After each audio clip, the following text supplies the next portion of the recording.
What's going on, everybody? It's me, Jay Renard. This video is a long time coming. I actually filmed it a little while before, but the audio was all jacked up. And I also filmed it without my glasses. And I was blinking a lot and it looked like I was, tearing up. Didn't need any of that. So here we are. Side note, I'm looking down and to the left a bit because if I look straight at the camera, you're gonna get some of this here. Ain't nobody trying to deal with that. So we'll try this. And if that's just too much, well then I'll put the glasses back on, but I won't make eye contact. So in June, while we were deployed, I had a workplace injury and I damaged my hand. Now, I've since posted quite a few things. So if you look, you can see the nature of the damage in some of those things, but I haven't really brought too much attention to it.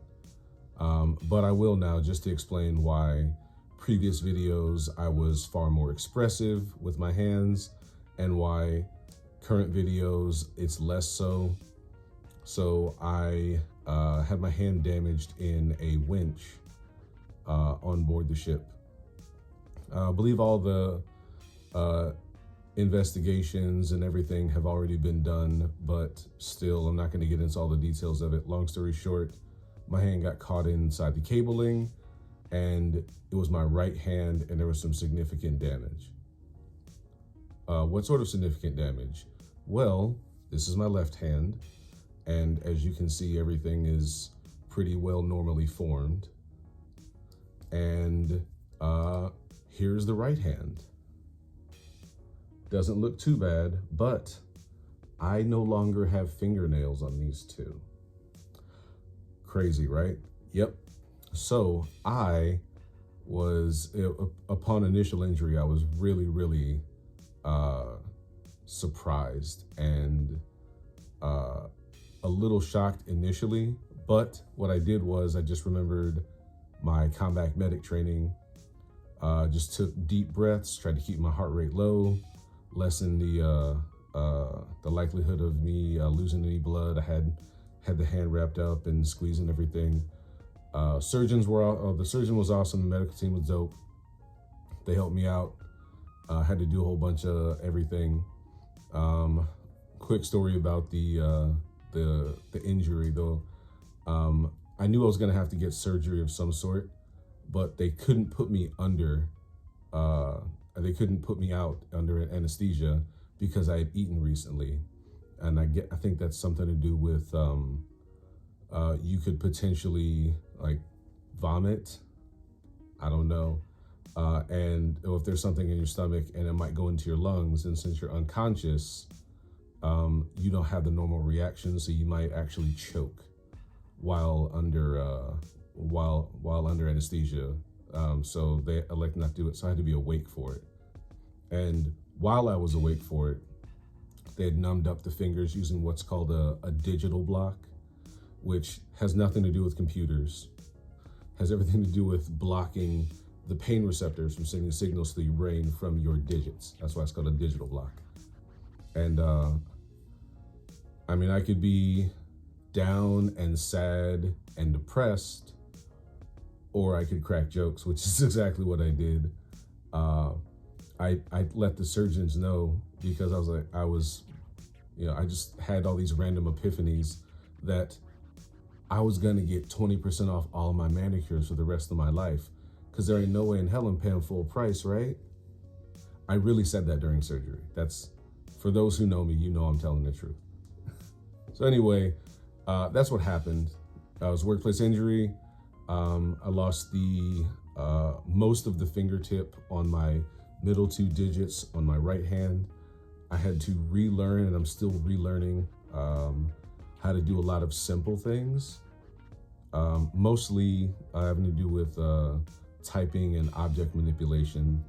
That's I thought that would be the easiest thing, and that grabbing and gripping things or strength-wise would be the hardest. and it's actually harder to do the smaller things. That's the crazy part. But that's all what happened.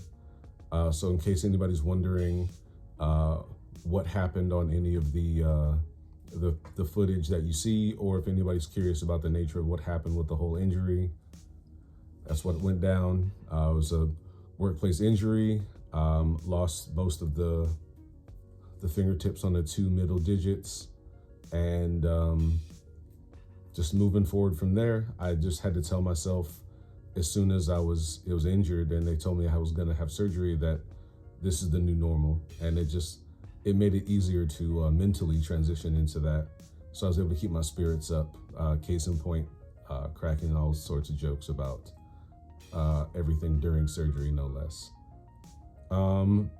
The healing process is over, or physically anyway.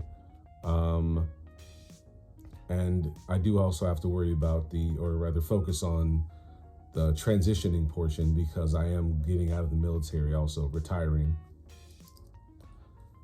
But yeah, there's that right there. So in case anybody was wondering about the nature of the injury, because I put it out in July, I think, or if you're curious about the full nature of it or how well everything's going, well as can be. Still got to do a lot of the occupational therapy stuff for the digit manipulation. And yeah, that's it. The original video was a lot longer, and in my opinion, a whole lot or very unnecessary. So this one is it. It's a lot shorter, more condensed. That's all that I got. Hit me up if you have any questions or comments. If you know any resources that you think I might be able to use or would help me out, I'll take whatever. It's all great. Also, anytime that I will be on the camera, because most of the time everything that I film is top down. Anytime that it will be face on in the camera, it'll be this sort of background until I move out of Japan. I love this here. It's a dope bit of artwork done by, if I'm getting the guy's name right, Shepard Fairey. He's also the guy who designed the Barack Obama Hope poster and whatnot. So if you thought the artwork style was similar, it definitely is. It's the same guy.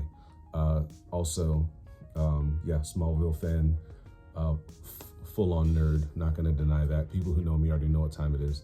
All right, now I'm rambling. Peace out.